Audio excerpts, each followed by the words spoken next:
ഗ്ലെനോക്കി. കൊള്ളാം, അടിപൊളി പേരല്ലേ? Hope I pronounced it correct. ക്യൂൻസ്റ്റൗണിൽ നമ്മൾ ലാസ്റ്റ് വിസിറ്റ് ചെയ്തൊരു സ്മോൾ ടൗൺ ആണ് Glenorchy. The Lord of the Rings, Hobbit, Chronicles of Narnia പോലെയുള്ള ഫിലിമുകൾ ഷൂട്ട് ചെയ്യപ്പെട്ട ന്യൂസിലൻഡിലെ വൺ ഓഫ് ദ പ്ലേസസുകളിൽ ഒന്നാണ് ഈ ഗ്ലെനോക്കി എന്ന് പറയുന്നത്. ക്യൂൻസ്റ്റൗണിൽ നിന്നും 45 മിനിറ്റ്സ് അങ്ങോട്ടേക്കുള്ളത് ഒരു നല്ല സീനിക് ഡ്രൈവ് തന്നെയായിരുന്നു. വിൻ്റർ ആകാത്തത് കൊണ്ട് മൗണ്ടൻസ് ഒന്നും മഞ്ഞ് വന്ന് മൂടാത്തത് കൊണ്ടും ലേക്കിൻ്റെ സൈഡിലുള്ള മൗണ്ടൻസൊക്കെ ഐസ് കവർഡ് ആയിട്ടുള്ള വ്യൂ ഒന്നും നമുക്ക് കിട്ടിയില്ല.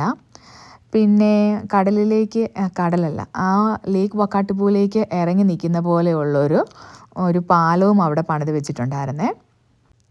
കയാക്കിങ്ങും റിവർ റാഫ്റ്റിങ്ങും പോലെയുള്ള വാട്ടർ സ്പോർട്സാണ് ഇവിടുത്തെ പ്രധാന ടൂറിസ്റ്റിക് ആക്ടിവിറ്റീസ് ആയിട്ടുള്ളത്. പക്ഷെ ഞങ്ങൾ അവിടെ എൻജോയ് ചെയ്തത് ഞങ്ങളുടെയൊക്കെ കുട്ടിക്കാലത്തെ നൊസ്റ്റാൾജിക് ആയിട്ടുള്ളൊരു വേറൊരു സംഭവമാണ്. ആ റിവർ സൈഡ് മുഴുവനും നല്ല ഫ്ലാറ്റ് ആൻഡ് തിന്നായിട്ടുള്ള ചെറിയ ചെറിയ ചരൽ കഷ്ണങ്ങളുണ്ടായിരുന്നേ. നിങ്ങളിങ്ങനെ ചെറുപ്പത്തിൽ ചെയ്തിട്ടുണ്ടോ? ചെറിയ ഫ്ലാറ്റ് ആയിട്ടുള്ള പാറക്കല്ലുകൾ ഇങ്ങനെ വെള്ളത്തിലേക്ക് എറിഞ്ഞ് അത് ഒരുപാട് ദൂരം ഇങ്ങനെ തെറ്റി പോകുന്നുണ്ട്. ടൂറിസ്റ്റുകളെല്ലാം തന്നെ അത് ചെയ്യുന്നുണ്ടായിരുന്നേ.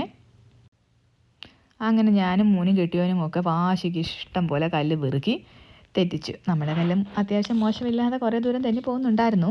കാരണം അത്രയ്ക്ക് നല്ല തിൻ ആൻഡ് ഫ്ലാറ്റ് കല്ലുകളായിരുന്നേ അതൊക്കെ. പിള്ളേർക്ക് നല്ല എൻജോയ് ചെയ്യാൻ പറ്റിയൊരു സ്ഥലമായിരുന്നേ ഗ്ലെനോക്കി. കാരണം ഇതുപോലെ കല്ല് പെറുക്കി തെറ്റിച്ച് കളിക്കാനും ഒട്ടും ആഴമില്ലാത്തത് കൊണ്ട് ഈ സൈഡിലൊക്കെ വെള്ളത്തിലിറങ്ങാനും പിന്നെ ചെറിയ കുഞ്ഞു ബോട്ടുകളിൽ അവർക്ക് സൈഡിൽ തന്നെ വെള്ളത്തിൽ കളിക്കാനും ഒക്കെയുള്ള സംവിധാനങ്ങൾ അവിടെ ഉണ്ടായിരുന്നു.